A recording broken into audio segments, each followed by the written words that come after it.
इससे पहले कि रिकॉर्डिंग शुरू हो,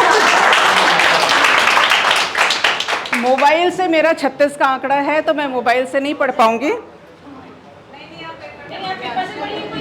पुराने टाइम की हूँ, डायरी में लिखती हूँ तो पेपर पर लिख के आई हूँ, वही रचना मैं आपके साथ साझा करूँगी।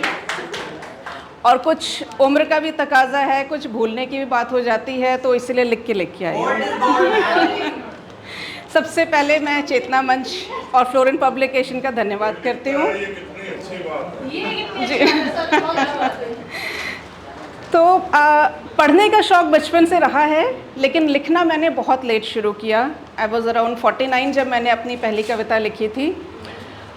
मेरे पापा CRPF में थे और मेरी शादी एक आर्मी ऑफिसर से हुई, तो हर 2 साल में हम अपने काले बक्सों में अपने सपने, अपनी ज़िंदगी लेकर चल पड़ते थे। एक नई जगह, नए लोगों से मिलना, नए दोस्त बनाना, वो सिलसिला जारी रहा। और अभी कुछ समय पहले ही हमने अपना फ्लैट लिया। बरसात का मौसम मुझे बहुत पसंद है, तो ऐसे ही एक बरसात के दिन जब हम अपनी एक छोटी सी बालकनी में फ्लैट की बैठे थे, तो मन में ये विचार आया कि इन ऊंची इमारतों का दर्द कुछ यूं उभर आया है। इन ऊंची इमारतों का दर्द कुछ यूं उभर आया है, मेघ तो जमकर बरसे, मेरे पास ही आंगन ना रहा। आंसू भरी आँखों को मैंने उठा के देखा, आंसू भरी आँखों को मैंने उठा के देखा, बादल का एक टुकड़ा आंसू बहा रहा था। ये मौसम की मुझसे भला होड़ सी क्यों है, ये मौसम की मुझसे भला होड़ सी क्यों है, गमगीन तो मैं हूँ और ये बरस रहा है। Thank you. मुझे रेडियो सुनने का भी काफ़ी शौक़ रहा है। एक आरजे ने एक प्रोग्राम में यूँ कहा कि अगर आप भी कुछ कहते हैं या कुछ लिखते हैं तो हमसे साझा करिए।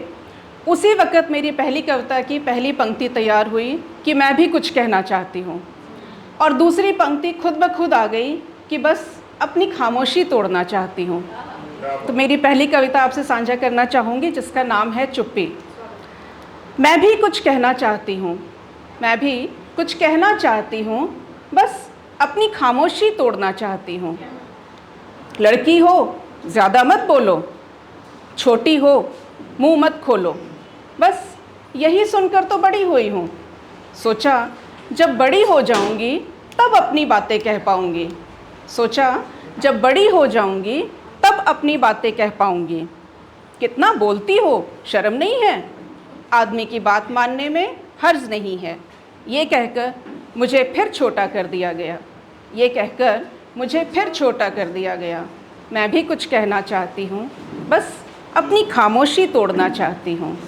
ये मेरी पहली कविता थी जो कि सेलेक्ट हुई रेडियो पे, और जब आरजे ने अपनी आवाज़ में रिकॉर्ड करके इसे अगले दिन सुनाया तो हौसला काफ़ी बढ़ गया मेरा।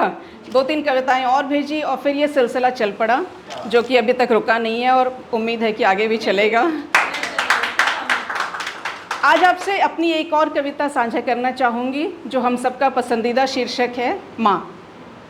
माँ एक ऐसा शब्द है जो खुद में ही संपूर्ण है, उसे किसी व्याख्या, किसी परिभाषा की ज़रूरत नहीं है, और हर भाषा में लाखों कविताएं और कहानियाँ माँ पर लिखी गई हैं।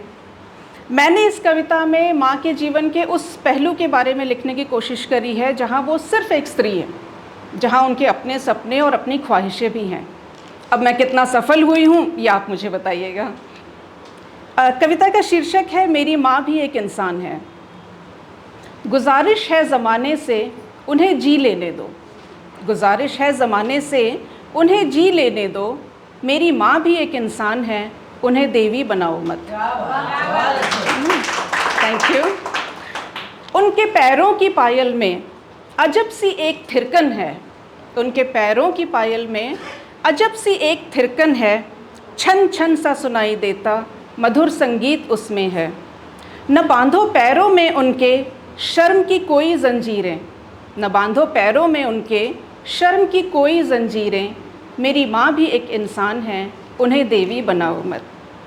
उनके हाथों के वो कंगन राग मत वाले गाते हैं, उनके हाथों के वो कंगन राग मत वाले गाते हैं, रोटी बेलते बेलन संग सुर से सुर मिलाते हैं।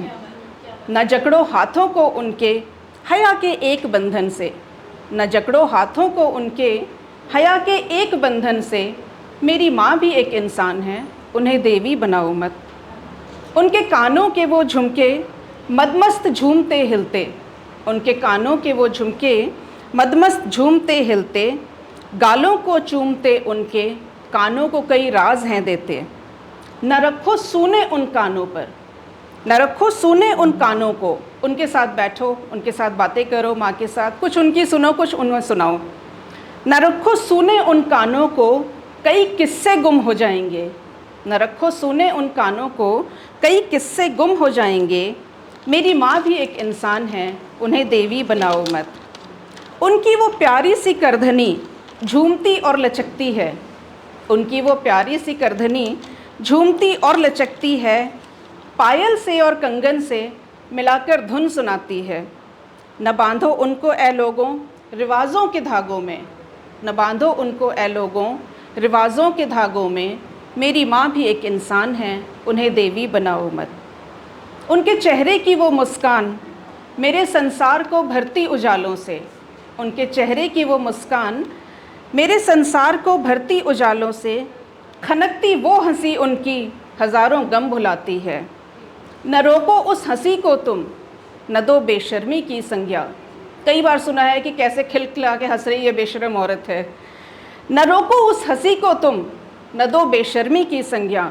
मेरी माँ भी एक इंसान है, उन्हें देवी बनाओ मत।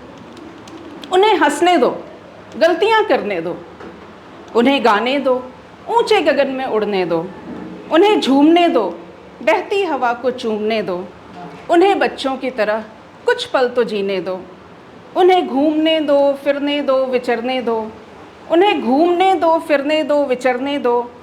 उन्हें जाने दो लौट कर फिर वापस आने को, उन्हें जाने दो लौट कर फिर वापस आने को। गुजारिश है ज़माने से उन्हें जी लेने दो।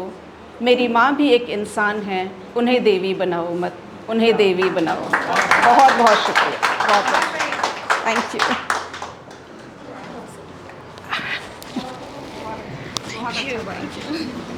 जोरदार तालियां मुझे ललिता जी के लिए। बहुत सुंदर पढ़ा। ये आपने शीर्षक भले माँ को दिया, और मैं आपको पढ़ते हुए जब सुन रही थी तो मैं महसूस कर रही थी कि आप एक छोटी सी बच्ची बन गई हैं जो क्रमवार तरीके से